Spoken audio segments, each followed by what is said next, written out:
News you need to know. Hear his reports by downloading the free WHOW mobile app. The old way of living with diabetes is a pain. You've got to remember to do your testing and always need to stick your fingers to test your blood sugar. The new way to live your life with diabetes is with a continuous glucose monitor. Apply a discrete sensor on your body, and it continuously monitors your glucose levels, helping you spend more time in range and freeing you from painful finger sticks. If you are living with type 1 or type 2 diabetes and you administer insulin 3 or more times per day or use an insulin pump, you might be eligible for a CGM through your insurance benefits. U.S. Med partners with over 500 private insurance companies and Medicare. We offer free shipping, 90-day supplies, and we bill your insurance. Call us today for a free benefits check. 800-690-2320. 800-690-2320. 800-690-2320. That's 800-690-2320. 9 minutes after 8 o'clock here on this Monday morning. Clear skies, 12 degrees, feels like 1 degree below zero. From regional radio to WinDailyNews.com and the WHOW app. This is local information making a difference. Top of the morning, 9 minutes after 8 o'clock is the news time. The WHOW Morning Show streams live to Facebook Live and YouTube, and it's brought to you by Peterson Insurance, your Pekin Insurance agent in Clinton.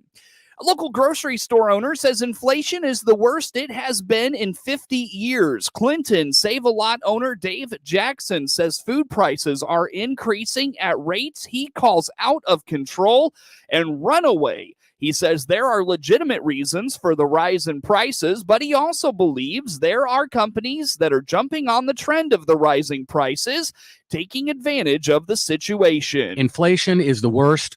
They say 40 years. I'm going to say 50 years. I've never seen, and I could sit here and pretend it's not happening, but that would be disingenuous. I mean, inflation is out of control. It's runaway inflation. You have a number of things happening. There's actually legitimate cost increases due to a lot of labor and a lot of other things that are causing this. Trucking, fuel. So a lot of this is legit, but a lot of it is people jumping on the bandwagon. And the other thing that's happening, companies have been doing this for years, downsizing their product, but keeping the price the same. Well, that's inflation. When you downsize a product, Matt's Cookies is a good example. They reduced their package size by 33% and did not lower the cost or the price. Well, that's inflation, but it doesn't show up in this inflation, whatever the government is claiming. They're claiming 6.8 or 7. I'm going with about 17% inflation. It is severe.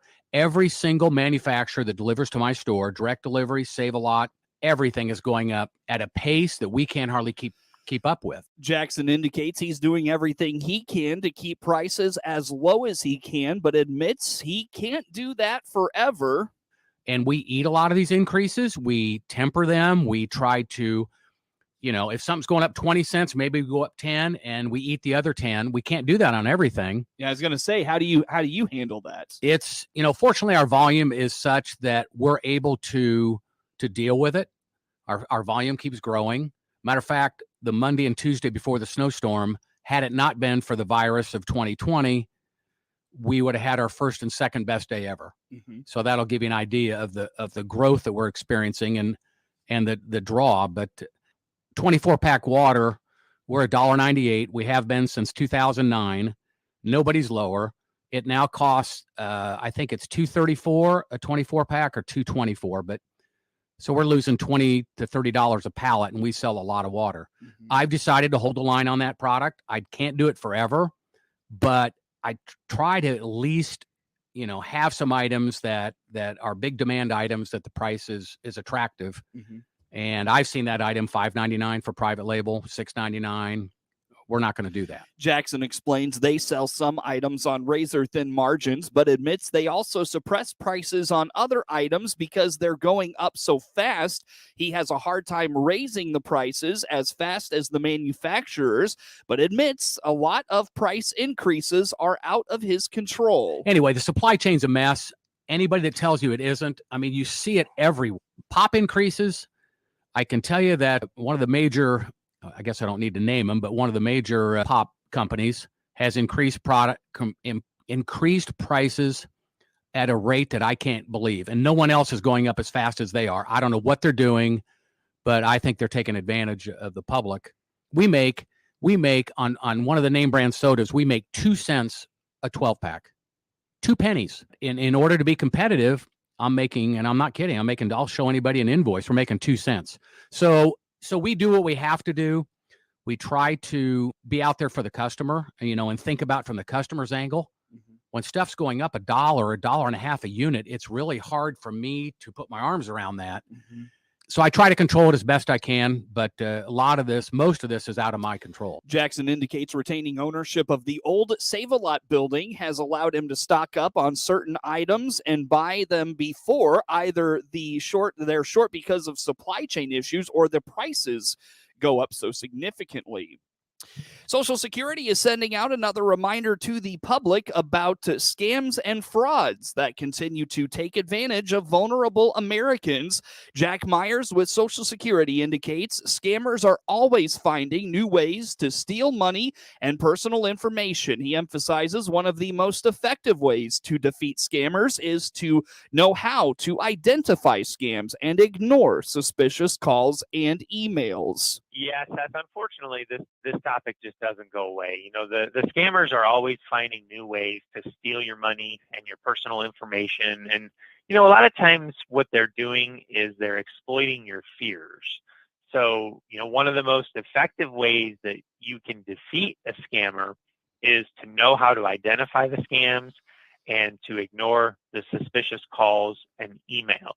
One of the things that we're hearing is a very common tactic right now is that scammers are posing as federal employees or law enforcement officials, and they're making some sort of claim that your Social Security number is linked to a crime. Often they're threatening to arrest you if you don't comply with their instructions. So, basically, like I said, they're exploiting your fears, and they're trying to get you to respond emotionally without necessarily thinking about what you're doing. So if you're faced with one of these calls, or maybe you get an email to this effect, there are a few things that you should do. Number one, I recommend you just hang up. Just don't play along. Hang up right away, or don't reply to the email. If you open the email, definitely don't click any links within the email. To know what not to do, it can be helpful to understand what a scammer might say or do. If the caller claims to be from Social Security, you can identify the scam by understanding Social Security will never threaten you with benefit suspension, arrest, or other legal action unless you pay a fine or fee. Myers adds, Social Security will also never promise a benefit increase or other assistance in exchange for payment. One of the things, I guess, right off the top of my head is, if you don't have any active business with us, you're not collecting benefits, you haven't scheduled an appointment, it's very unlikely that we'll be calling you. Okay, so that's one thing. Now, if you do get benefits from us, or you're in the process, then we may be calling you. So you can't necessarily rely just on the fact that Social Security will never call you, because we might. But a few things that I can say for sure we will never do, even if we do call you on the phone. We're not going to threaten you with arrest. We're not going to threaten to cut your benefits off if you don't, make this payment immediately or something like that. We're also not going to promise you some sort of big raise in exchange for payment. That's something that we're hearing sometimes is, people are being offered this raise, but in order to get it, they have to, for some reason, they have to make a payment of some sort. There are a variety of different, reasons that they're given, but just understand that there isn't a scenario with us where you would have to make a payment to get a raise. We will not be making that kind of offer or deal with you. Myers also notes Social Security will never require payment by retail gift card, cash, wire transfer, internet currency, or prepaid debit card, nor will they demand secrecy from you in handling a Social Security-related problem or send official documents containing personally identifiable information via email. He says if you owe money to Social Security, they'll mail you a letter explaining your rights, payment options, and information about appealing. A common tactic scammers use is posing as federal employees or law enforcement. Myers points out they may claim your Social Security number is linked to a crime, or they may even threaten to arrest you if you don't comply with their instructions. He stresses if you do not have active or ongoing business with Social Security, it's unlikely they will be contacting you. Report any scams you receive to the Office of the Inspector General by visiting oig.ssa.gov. The morning show from Facebook Live and YouTube brought to you by Peterson Insurance, your Pekin Insurance agent in Clinton. MR Systems Wireless has an immediate opening. They're looking for a full-time internet installer to perform the initial setup of wireless internet and voice over IP services, as well as troubleshoot and repair wireless and phone services for customers. You'll be responsible for the basic installation and maintenance of wireless equipment. No experience necessary. Includes health benefits, mileage reimbursed. Starting pay is $15 an hour. Find out more and apply by going to mrsystemswireless.com, then clicking About, then Employment. Equal Opportunity Employer. When it comes to treating a patient at the Warner Hospital and Health Services Emergency Department in Clinton, seconds count. CEO Paul Scourin here to let you know we have invested in an upgraded state-of-the-art CT machine, which is adjacent to our emergency room. It enables our ER doctors to detect and diagnose what's wrong more clearer and faster than ever. Bigger hospitals have it, and Warner Hospitals got it. When seconds count, count on Warner Hospitals ER and our just installed CT machine to get you treated fast. Time now for a look at sports. I'm Seth Lawrence with this report. Kofi Cockburn scored 19 points and grabbed 15 rebounds, helping 13th-ranked Illinois stave off a late comeback from Northwestern, beating the Wildcats 73-66 Sunday afternoon. Illinois led by as many as 18 after Alfonso Plummer buried a three with 13:05 left, but Northwestern responded with a 19-2 run to pull within 1 point with 6:16 to go. The 18-6 Illini moved to 11-3 in the Big Ten, turning to 7-foot center Cockburn for the answer. He obliged, scoring 6 straight points to stretch the Illini lead to 61-56 with 4:19 to play, scoring the team's final 3 baskets. The home win keeps the Illini in sole possession of first place in the Big Ten, sitting a half game ahead of Purdue and 1 game ahead of Wisconsin after a week in which all 3 teams lost. Ty Berry came off the bench to lead the Wildcats with 16 points on 5 of 8 shooting, including 4 of 6 from three-point range. Chase Audich added 12 points. Pete Nance tacked on 10. Illinois took a 44-30 lead into the half, thanks in part to 9 of 16 shooting from 3 in the first half, including 4 from distance from Plummer and a pair from freshman R.J. Melendez. Plummer finished the game with 19, including 5 of 11 from distance, and Melendez added 14 points and 6 rebounds, both career highs. A bucket from Cockburn, then dunks from Omar Payne and Melendez helped Illinois build an 18-point lead before the under-12 timeout. Payne blocked a shot by Elijah Williams. Then Coleman Hawkins started the Illini on a fast break, providing a smooth dish for a Melendez dunk that made it 50-32 with 14:37 to play. Illinois has won 25 of its last 29 games in Big Ten play. They'll be at Rutgers on Wednesday. Anthony Edwards celebrated a milestone Sunday, scoring 37 points and leading the Minnesota Timberwolves to a 129-120 victory over the Indiana Pacers. Edwards becomes the 4th youngest player in NBA history to reach the 2,500 point mark when he made his first basket of the game. The second-year forward is 20 years old and 192 days old. LeBron James, Kevin Durant, and Devin Booker are the only younger players to achieve the feat. The Timberwolves snapped a 2-game losing streak overall and a 3-game losing streak at Indiana as they compete to finish among the top 6 in the Western Conference and avoid the play-in round. Edwards had 7 threes and 5 boards with 4 assists and 4 steals. On a day, Karl Anthony Towns battled foul trouble. O'Shea Brissett scored a season-high 22 and matched his career high with 13 boards for Indiana, who's now lost 6 in a row.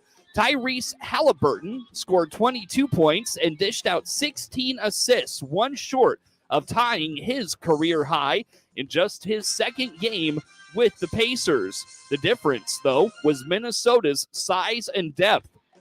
Indiana opened with a quick scoring flurry, but the Timberwolves cut the deficit to 37-33 at the end of one quarter and took charge in the second. Malik Beasley's three-pointer gave the Timberwolves the lead and spurred a 13-0 run that allowed the Timberwolves to take a 56-44 advantage. They extended the margin to 18 early in the second half before the Pacers finally charged back. Indiana closed to 96-94 in the final minute of the third quarter and made it a 2-point game again when Terry Taylor opened the fourth with 2 free throws, but Minnesota answered with an 8-2 run. Towns scored 15 points and grabbed 13 rebounds. D'Angelo Russell scored 23 points with 6 assists. Patrick Beverley and Naz Reid each had 13 points. Jaden McDaniels had 11. Beasley finished with 10. Minnesota was also 18 of 34 from 3. Lance Stevenson had 21 points for Indiana. Jalen Smith scored 17 points with 14 rebounds. Buddy Hield had 13 points, and Terry Taylor scored 10 and grabbed 5 rebounds. Halliburton had 10 of his 17 assists in the first half. The Pacers will visit the Bucks on Tuesday. Bulls All-Star guard Zach LaVine reportedly will head to Los Angeles to see a specialist about the continued soreness in his left knee. Adrian Wojnarowski from ESPN reported Sunday. He still plans on participating in All-Star Weekend, where he's set to compete in the three-point contest and is a member on Team Durant for the NBA All-Star Game February 20th. However, LaVine will miss Chicago's next 2 games before the All-Star break against the Spurs and the Kings, per NBC Sports Chicago's Casey Johnson. LaVine first injured his left knee during an early January matchup against the Warriors, receiving an MRI in which no structural damage was shown, but missed 5 games to ensure the injury did not worsen. He came back to the lineup and continued his usual scoring dominance, but he's still been experiencing discomfort in the knee since the return. LaVine missing more time is not ideal for a Bulls team that is already dealing with their fair share of injuries. Alex Caruso is still recovering from surgery to a fractured wrist. Lonzo Ball is sidelined after having surgery to repair a torn meniscus. Both Caruso and Ball are expected to be sidelined for at least a few more weeks and perhaps more, depending on their rehab process. Despite the number of key injuries on Chicago's roster, the Bulls have managed to maintain the success they saw early in the season. The Bulls currently sit second in the Eastern Conference at 36-21, in large part due to the consistent performances of DeMar DeRozan. In the last 5 games alone, DeRozan is averaging 38.5 points, 6.2 rebounds, and 5.2 assists per game, and he's often carrying the Bulls to many of their wins as LaVine deals with discomfort in his knee. New Bears coach Matt Eberflus has finalized his staff, hiring 3 more assistants. Friday, the Bears added former NFL linebacker Carlos Polk as an assistant special teams coach, assistant defensive line coach Justin Hines, and former coaching assistant Kevin Cook. Polk, a Rockford native, had a similar job with Jacksonville this last season. He has 11 years of coaching experience and 12 overall. A linebacker, Polk played 7 seasons for San Diego and Dallas. After starring at Nebraska, Hines was defensive coordinator at Western Carolina in 2021 after spending the previous 2 years as Central Michigan's defensive line coach. Cook spent the past 5 seasons on Pat Fitzgerald's staff at Northwestern as a defensive graduate assistant, then a defensive quality control analyst, a product of suburban Elmhurst. He played quarterback at the College of DuPage and at Minnesota State Moorhead. The Bears fired GM Ryan Pace and coach Matt Nagy following a 6-11 season, replacing them with longtime Chiefs executive Ryan Poles and Eberflus, who's leading an NFL team for the first time after spending the last 4 years as the Indianapolis Colts defensive coordinator. Get sports anytime at DeWittDailyNews.com. Shop local first.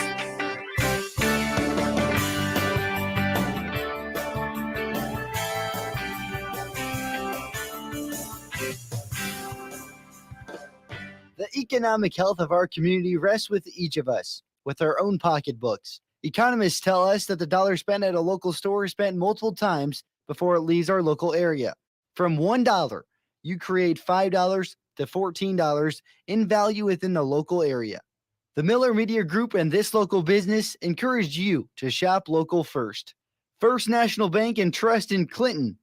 Do more with your money at First National Bank and Trust, member FDIC. This local